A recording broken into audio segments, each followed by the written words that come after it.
entrevista surgió pues de una manera, como una búsqueda más como una investigación y una investigación muy personal. Ese lugar donde hice la primera entrevista es mi casa, donde yo vivía, bueno, donde rentaba en México, donde estaba estudiando. La primera entrevista es con Fernando. Con Fernando. Y donde está la mesa, compañera mía de la escuela. Y me pareció que era como un lugar muy íntimo como para poder preguntar esto, y también sentía que tenía que tener cierta distancia para lo que iba a recibir.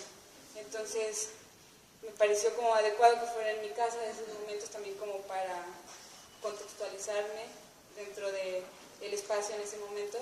Y la siguiente entrevista, lo que pasa es que Fernanda me marcó para mí como la columna vertebral de toda la historia. Ella fue como muy ágil y muy lúcida en narrarme episódicamente todo lo que sucedió. Entonces yo fui como tratándome como de no autocensurar, digo, ahí obviamente hay cortes y todo, entonces intenté como subrayar lo que me estaba diciendo, y también como una manera de saber, de comprender lo que había sucedido, pero viéndolo como si fuera otra persona. Entonces ella hablaba de la mamá de Eva, ¿no? Entonces hablaba del hermano de Eva y de sus preocupaciones, entonces tenía que ir a ver quién era la mamá de Eva, ¿no? Entonces trataba como de ponerme en la posición de ser como si fuera nuevo para mí esto, a pesar de que me pesaba mucho escucharla y porque lo editaba después. Entonces la siguiente entrevista, que es la de mi hermano, fue en la casa. Yo soy de Aguascalientes, allá tiene su casa.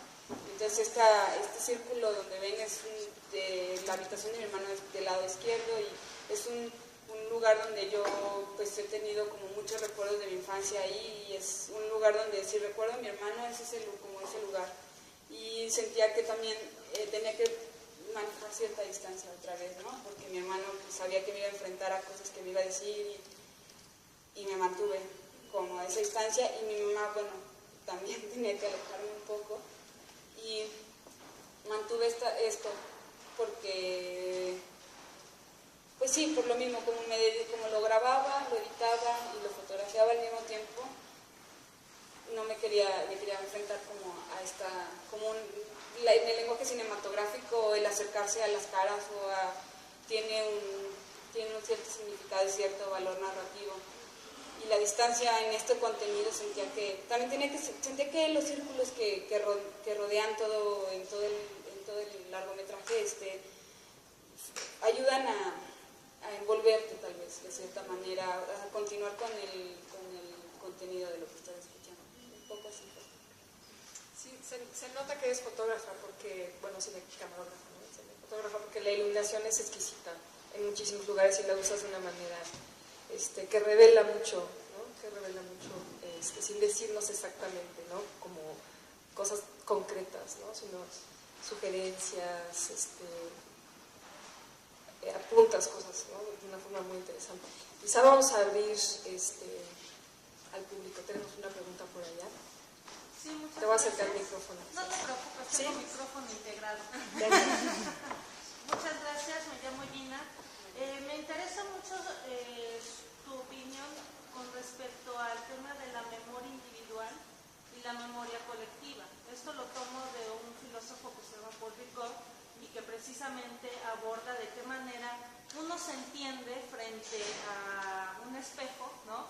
Que es el de tus allegados, ¿no? Pero cómo al final del día estos elementos nos brindan una percepción más amplia de lo que puede ser un contexto más abierto a lo que puede ser el imaginario o la memoria colectiva. ¿Cómo podemos utilizar esta herramienta cinematográfica de vivencia, pero que pudiéramos utilizarla con otros elementos o en otros espacios, ¿no?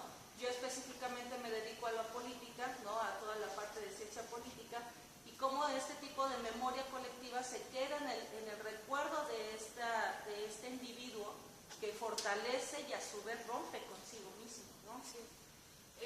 Sí, estoy muy de acuerdo contigo. Creo que me ponía a pensar mucho acerca de qué es esta memoria. Yo siento que esta memoria es como la memoria infantil de la que tenemos.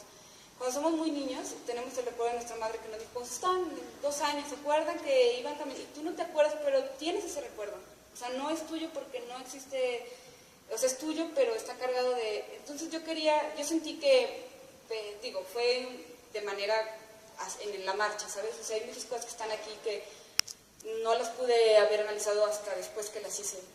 Creo que parte de la memoria, o sea, estamos formados de una memoria colectiva. A veces me preguntan mucho por qué me mostré así a la gente, no me muestro. Y creo que todos estamos mostrándonos siempre, estamos llenos de recuerdos. Entonces, digo, que esté fijo en un DSP o en un DVD o en un Blu-ray, es otra cosa, pero estamos hechos de recuerdos, o sea, nuestra información es así. En este caso yo siento que es como una memoria infantil, siento que como que jugué un poco a buscar diferentes tipos de memoria y esto me parecía como que parecía una memoria infantil, esa memoria que nos rellenan nuestros seres queridos, que no recordamos pero es nuestra. Entonces, tal vez creo que como por ahí es un poco, pero sí, estoy de acuerdo, creo que la memoria, somos parte tenemos una memoria individual obviamente, pero estamos en una gran telaraña que conforman todos los recuerdos. Y es sí.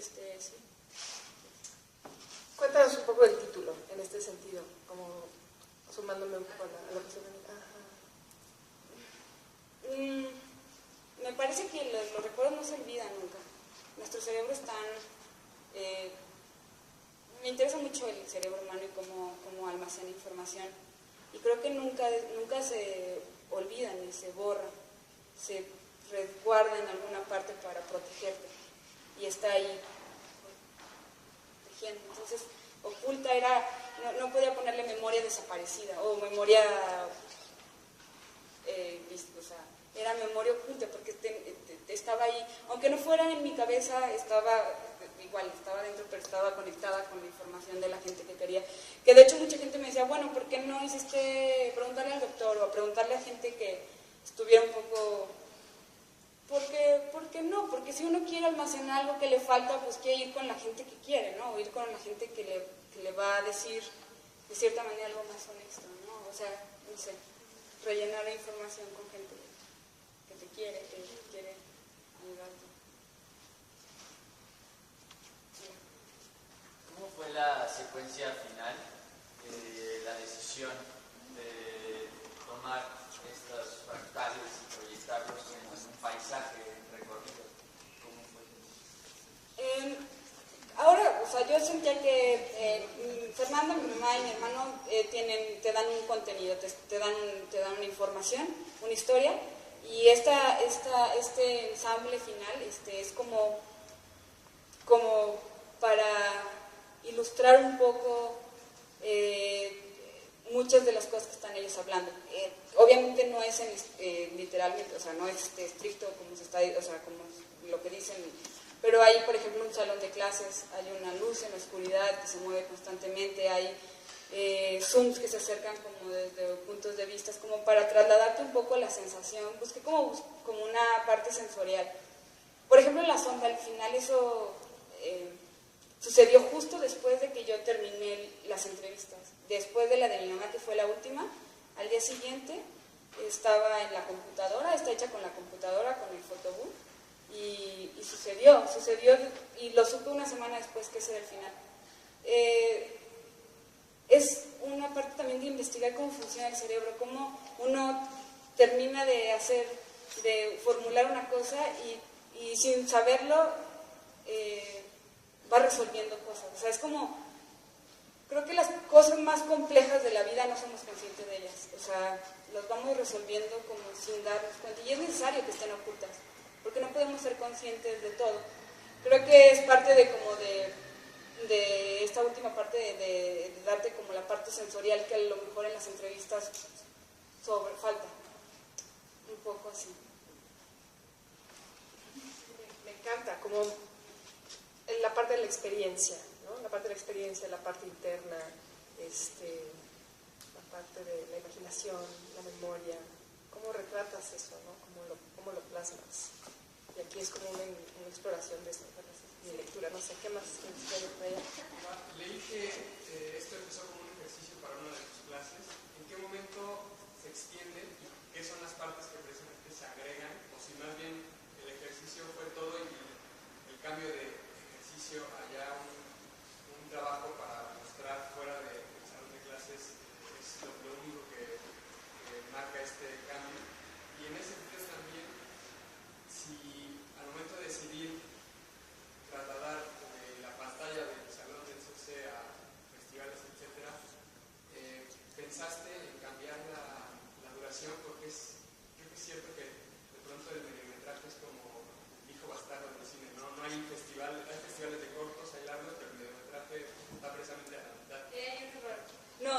que sí es largometraje. Lo que pasa es que yo, me llaman mediometraje porque concursé en un festival en Italia, que sí es un festival muy especializado en documental, donde hay documentales de 8 horas. Entonces a eso se le llama largometraje. Pero en todos lados, cuando todo es una cosa de 60 minutos, ya es largometraje. Esto dura 60 minutos, es largometraje realmente.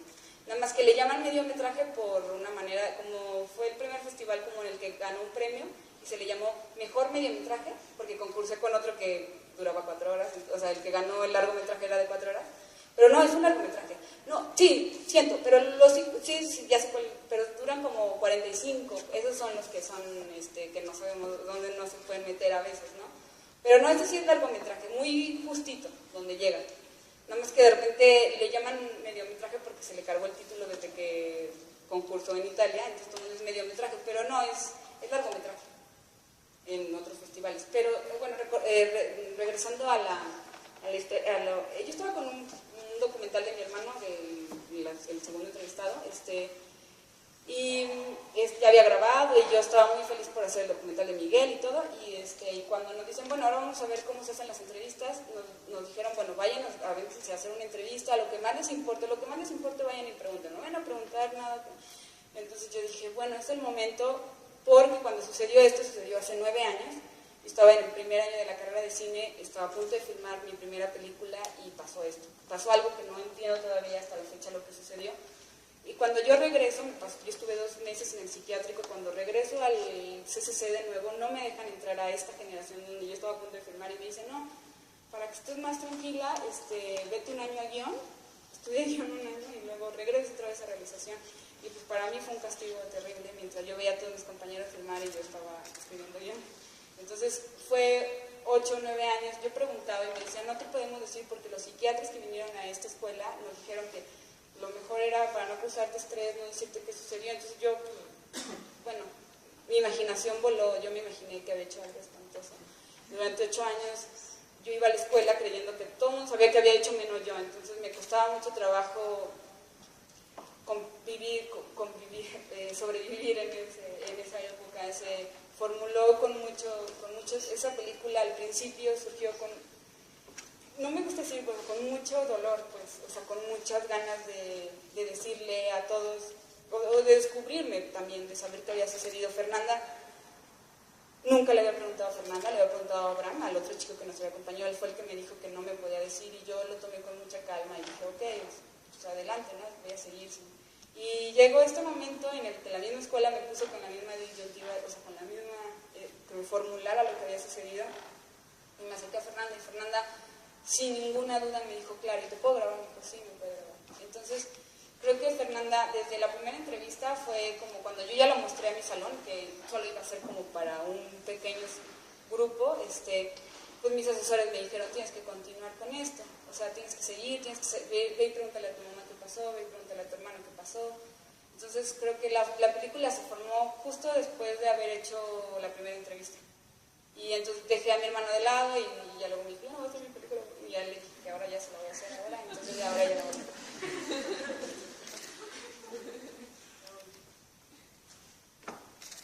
Otra pregunta. Bueno, pues felicidades, me parece un filme muy personal, muy valiente. Y de pronto pienso en Sin Alberto y El hombre con cámara. Entonces, una mujer con cámara que está documentando un mundo interior. Y bueno, mi pregunta sería, ahora con el desarrollo de las cámaras y que son más accesibles los programas de edición, tu trabajo se inserta en una corriente que va hacia íntimo del autor, del cine de autor personalísimo, o es el único trabajo, o hay más trabajos como este.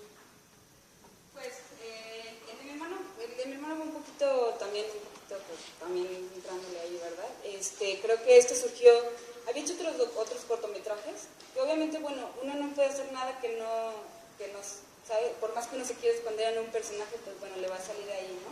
Pero creo que este es el más personal que he hecho, el que más me ha arriesgado, y creo que a veces, si lo tienes ahí, pues hay que meterse, ¿sabes? O sea, siento que el núcleo familiar es un lugar donde tenemos que focalizarnos mucho más ahora y en una manera más individual. No, en una onda egocentrista ni nada, sino de una manera como para poder analizarnos desde aquí. Es muy difícil querer comprender todo en un ambiente muy general porque no hay detalle. Cuando uno se sumerge en una situación más personal,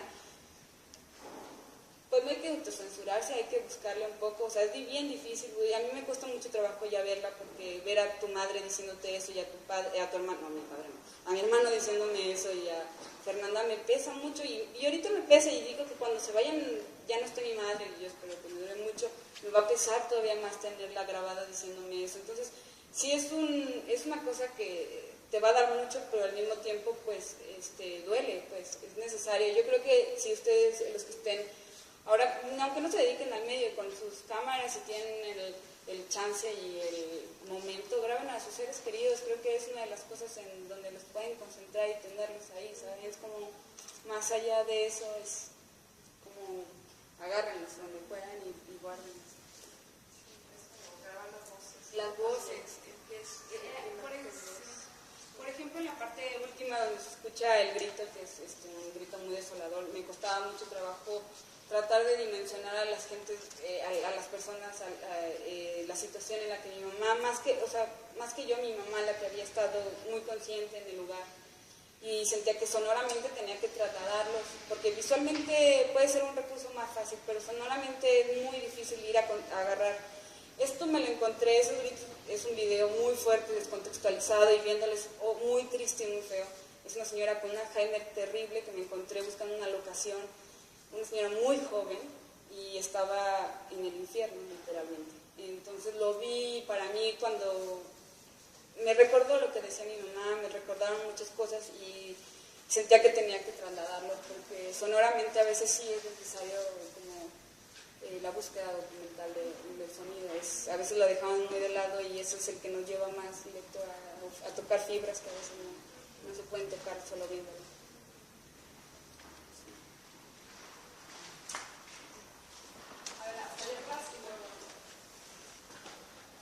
Pues primero muchas gracias por este trabajo, por mostrar de esa manera esta clase de material. Tengo dos dudas. La primera es, de entrada, ¿cuál es la reacción cuando tú te acercas con tus familiares y les dices, ¿sabes qué?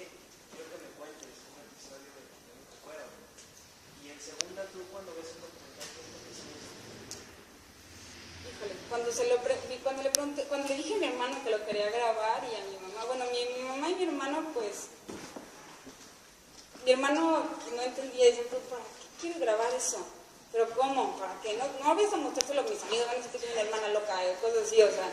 Y él le digo, no, Miguel, va a ser para mi salón, nada más. Es como una relación de amistad así, pero ya después como que entendió que, como lo vio, después lo vio completo, como que tuvo otra apreciación, como que a veces no logré transmitirle realmente al principio como a dónde quería llegar, porque yo tampoco sabía como que ahorita ya lo sé, o sea, lo ven muy diferente. Mi mamá, por ejemplo, mi mamá sí estuvo muy de acuerdo en ayudarme. A mí me costaba mucho trabajo poderle preguntar cosas porque ella estaba muy enojada con la escuela. Entonces, y yo no quería tampoco cargarme de la escuela porque no hay un culpable de esto, ¿sabes? O sea, ahí es una historia de vida, como dice Fernanda, o a lo mejor, ¿no?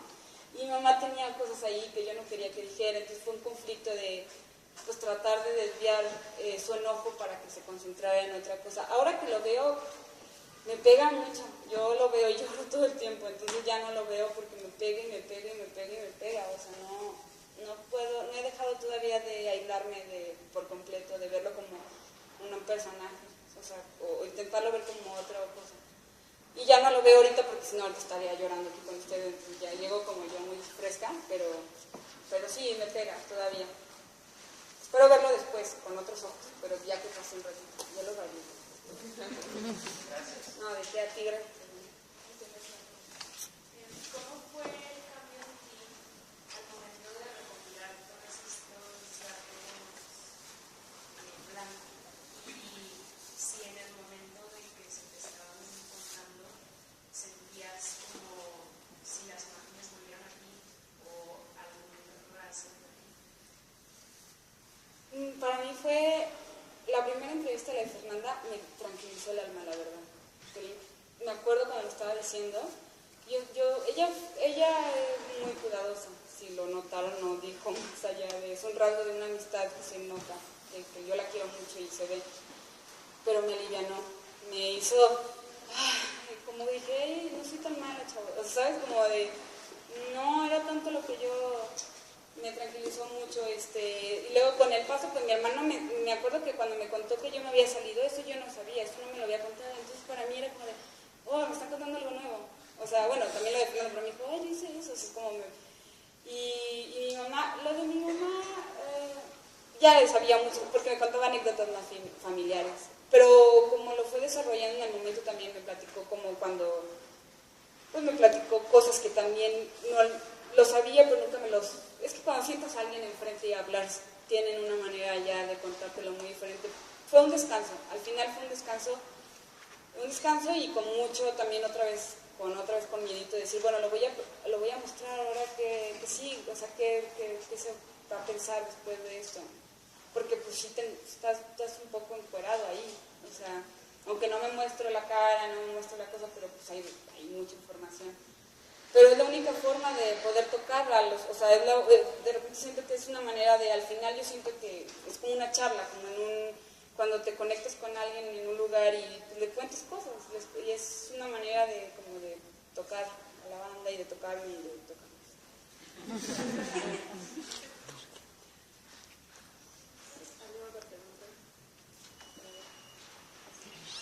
Antes de la pregunta completa, quisiera saber si has tenido oportunidad de ver otro documental que estuvo hace unos días en la que se llama La danza del hipocampo, y que parece de inicio que no tiene nada que ver, pero a nivel visual este ensayo que haces al final, cada uno con su estilo, que el otro es mucho más preciosista y tiene un mood más alegre. Pero hay ciertas coincidencias, pero bueno, si no lo has visto, no puedes saber más sobre eso, no sé si has tenido oportunidad. No la he visto, pero le he leído sobre ella. Okay. Pero te puedo decir que creo que es que está bien loco esto, porque es una memoria colectiva, ¿te das cuenta? Porque estamos desarrollando un lenguaje bastante, o sea, estamos en un momento de la vida, ahorita en ahora, que estamos desarrollando un diferente y distinto lenguaje. Las cámaras... Estamos descubriendo un lenguaje nuevo. Las cámaras antes no se podían meter donde se meten ahora, no pueden estar donde estaban ahora. Entonces, obviamente hay muchas coincidencias. No lo he visto, pero seguramente va a haber una cámara, una GoPro por ahí, o algo que se mueva muy rápido. O sea, ¿sabes? Seguramente hay algo de eso porque es lo que estamos viendo ahora. Queremos estar aquí, allá arriba, abajo, de todos lados lo queremos ver. Y es un punto de vista muy alucinante que antes no se podía tener. Entonces, creo que, podríamos coincidir con eso. O sea, te das cuenta... No, estoy segura que si ves todo el panorama de todas las películas de Ambulante va a haber una coincidencia porque inevitablemente cuando estamos creando, cuando uno suelta una idea, cualquiera que sea, cualquiera la puede agarrar. Están en una red, suena muy viajado, pero las cosas hay gente que formula cosas en el mundo y todo el mundo tiene un avance. O sea, ahora más nos podemos dar más cuenta. Por ejemplo, antes era más difícil darnos cuenta. Por ejemplo, Nice Porenipse, que inventó la fotografía en Francia, al mismo tiempo, un güey en Brasil está inventándola, no con los químicos iguales, no con nada, pero al mismo tiempo había otro brasileño fijando una imagen en un papel que costó mucho tiempo hacerlo. Y ahora nos damos cuenta que las ideas sueltas, las ideas que sueltan, es una memoria colectiva, se resuelven y a la gente, las siguientes generaciones, es mucho más fácil resolver las cosas. No dudo que haya imágenes muy parecidas porque estamos en un colectivo así, una red inmensa que no vemos y que está por ahí. Y bueno, entre las coincidencias muy generales, pero que creo que es lo que son a destacar, que las dos son de 2014. ¿Bueno, es de 2014? Sí, 2014. Los dos son de 2014, los dos son realizadoras mexicanas y que aportan esa mirada sobre un tema que puede ser muy científico, se puede desarrollar de forma muy científica, pero lo mantienen de forma muy personal y que lo global se agradece y se vive de forma. La memoria debe ser como algo que esté constante y latente en todas nuestras cosas porque es la única manera de vernos bien, de vernos pues en ese momento, en ese año, en ese día.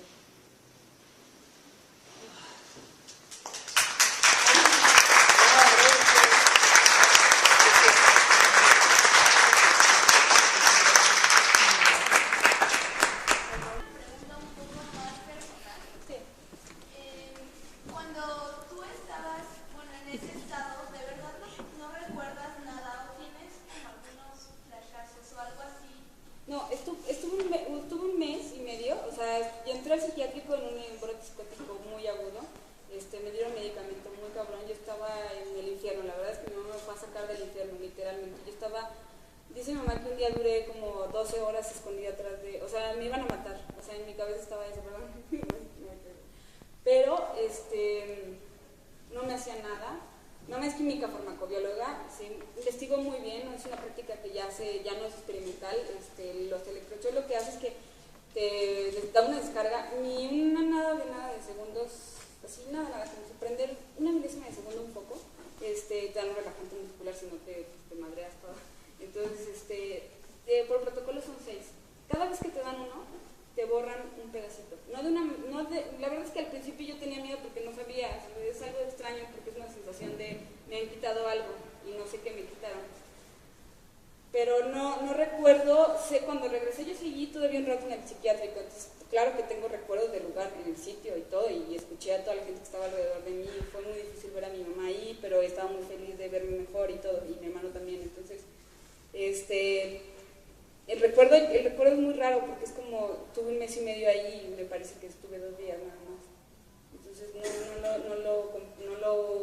más bien en la sensación del tiempo es más bien como que no lo recuerdo. Pero ya ahora yo puedo decir que lo recuerdo por esto. Quisiera saber cómo afectó este episodio así como en tu vida, porque bueno, tu hermano habla así sobre algo de hipersensibilidad, entonces supongo que este episodio pues como afectó demasiado con tu personalidad, ¿no? Lo que hacías, tus ideas, eso me interesa como saber eso.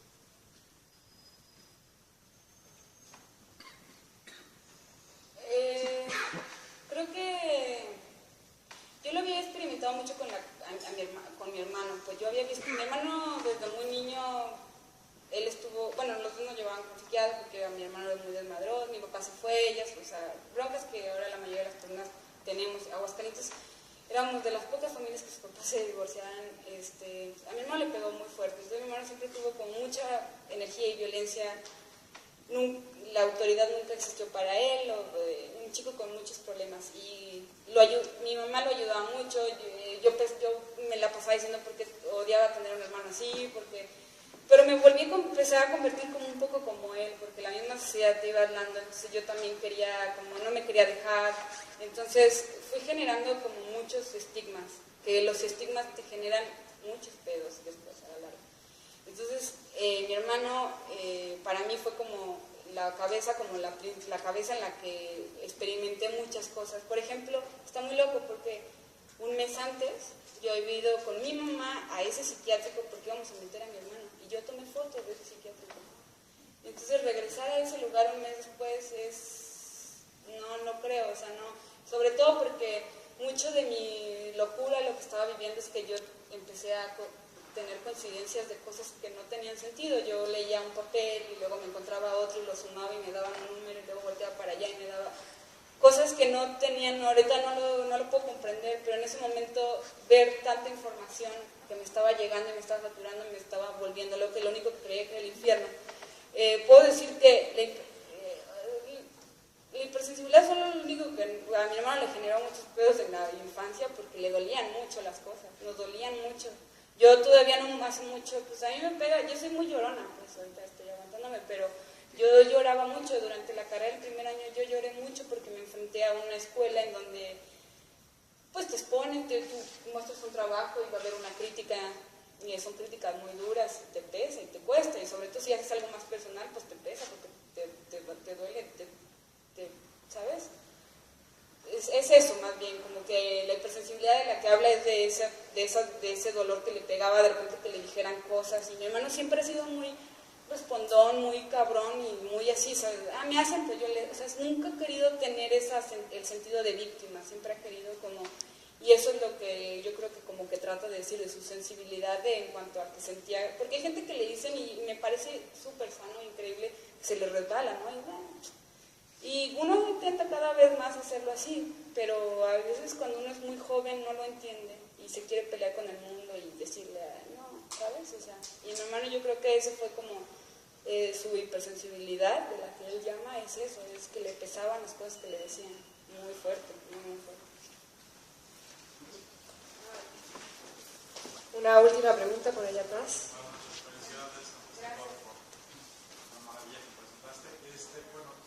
estabas hablando tú hace rato acerca de, bueno, cómo puede ser tal vez un poco para mí invasivo el hecho de que las tecnologías ahora sean tan accesibles.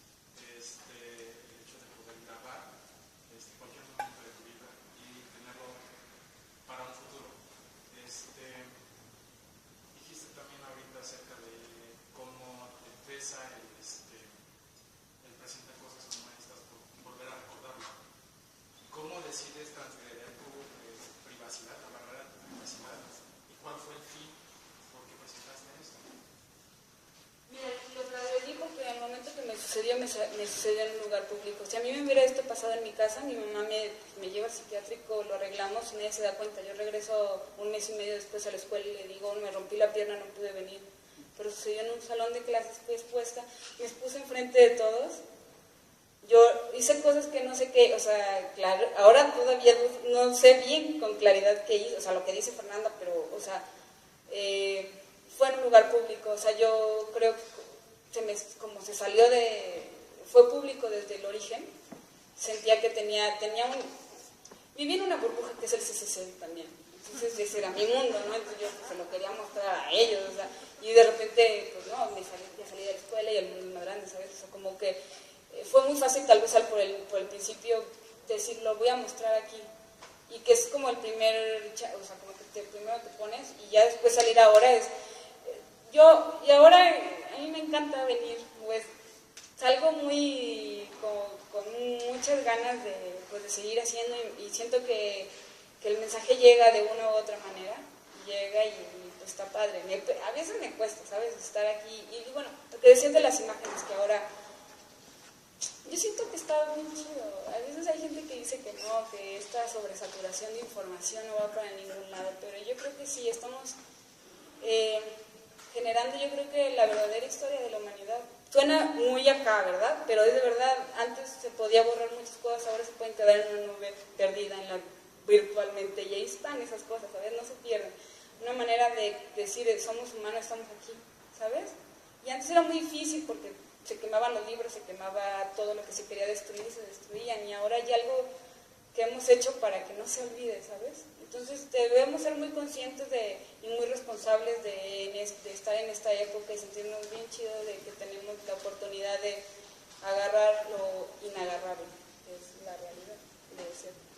Yo sí quiero decir algo, que lo digital es mucho más frágil que el celuloide, o sea, no sabemos cuánto dura el material digital. Sí, dura poquísimo, es más, se va volviendo obsoleto mucho más rápido.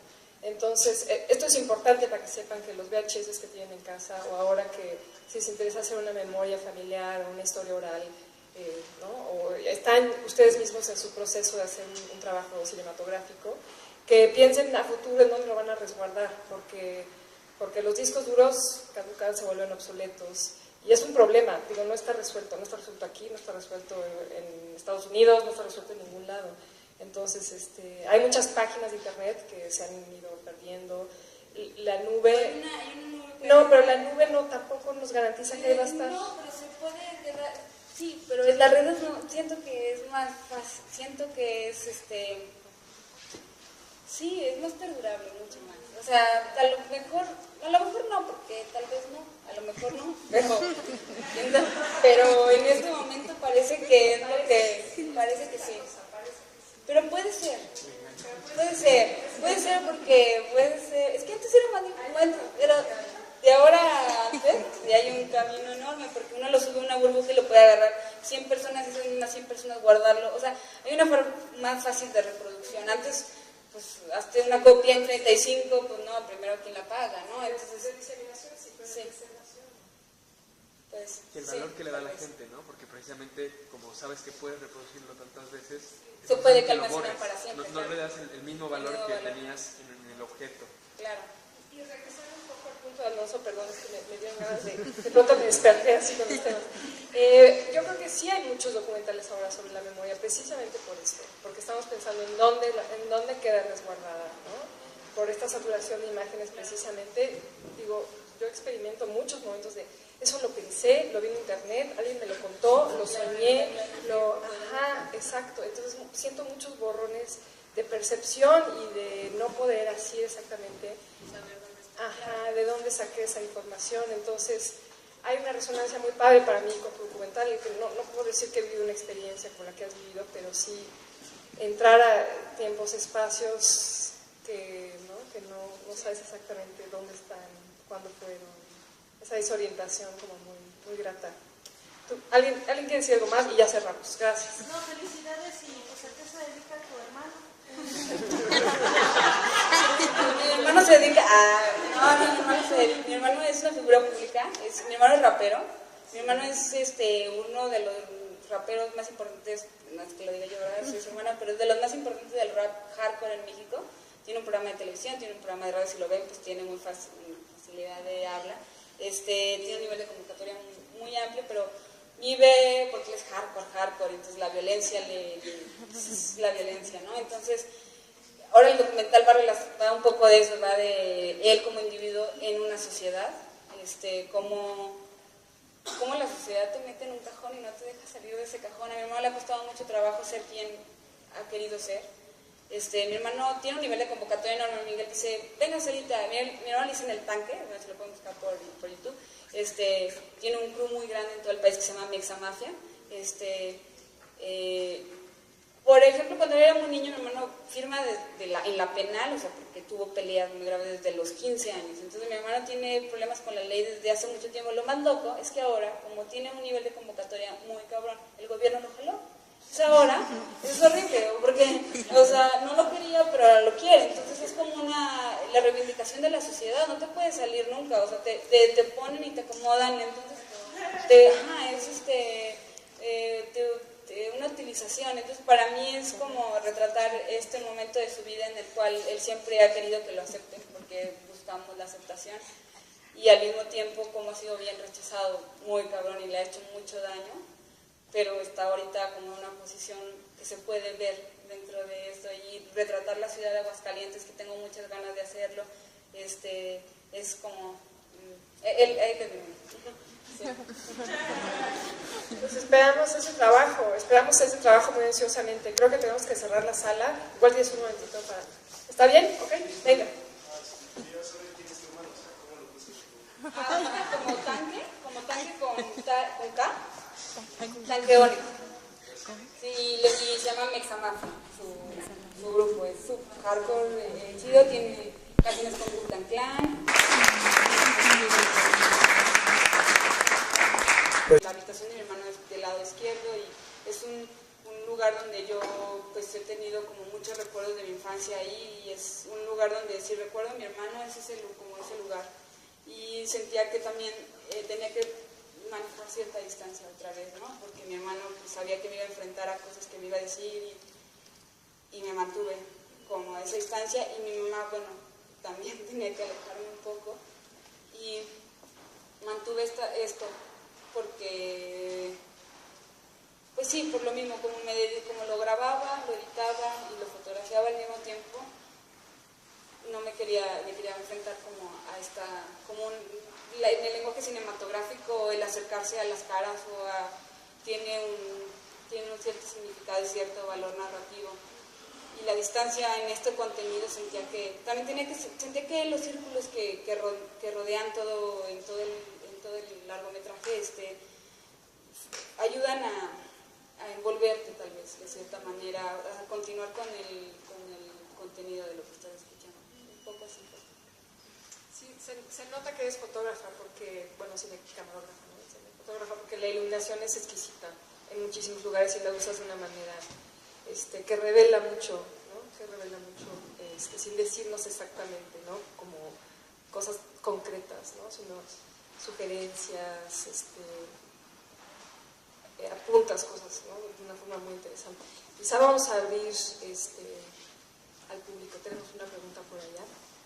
Sí, te voy a acercar el micrófono. No te preocupes. Sí, como la columna vertebral de toda la historia. Ella fue como muy ágil y muy lúcida en narrarme episódicamente todo lo que sucedió. Entonces yo fui como tratándome como de no autocensurar, digo, ahí obviamente hay cortes y todo, entonces intenté como subrayar lo que me estaba diciendo, y también como una manera de saber, de comprender lo que había sucedido, pero viéndolo como si fuera otra persona. Entonces ella hablaba de la mamá de Eva, ¿no? Entonces hablaba del hermano de Eva y de sus preocupaciones, entonces tenía que ir a ver quién era la mamá de Eva, ¿no? Entonces trataba como de ponerme en la posición de ser como si fuera nuevo para mí esto, a pesar de que me pesaba mucho escucharla y porque lo editaba después. Entonces la siguiente entrevista, que es la de mi hermano, fue en la casa, yo soy de Aguascalientes, allá tiene su casa. Entonces este círculo donde ven es surgió primero, la primera entrevista surgió pues de una manera como una búsqueda más como una investigación y una investigación muy personal. Ese lugar donde hice la primera entrevista es mi casa, donde yo vivía, bueno, donde rentaba en México, donde estaba estudiando. La primera entrevista es con Fernando. Con Fernando. Y donde está la mesa, compañera mía de la escuela. Y me pareció que era como un lugar muy íntimo como para poder preguntar esto, y también sentía que tenía que tener cierta distancia para lo que iba a recibir. Entonces me pareció como adecuado que fuera en mi casa en esos momentos, también como para contextualizarme dentro del espacio en ese momento. Y la siguiente entrevista, lo que pasa es que Fernanda me marcó para mí... Micrófono integrado. Muchas gracias, me llamo Gina. Me interesa mucho tu opinión con respecto al tema de la memoria individual y la memoria colectiva. Esto lo tomo de un filósofo que se llama Paul Ricoeur y que precisamente aborda de qué manera uno se entiende frente a un espejo, ¿no?, que es el de tus allegados, ¿no?, pero cómo al final del día estos elementos nos brindan una percepción más amplia de lo que puede ser un contexto más abierto a lo que puede ser el imaginario o la memoria colectiva. ¿Cómo podemos utilizar esta herramienta cinematográfica de vivencia, pero que pudiéramos utilizarla con otros elementos o en otros espacios, ¿no?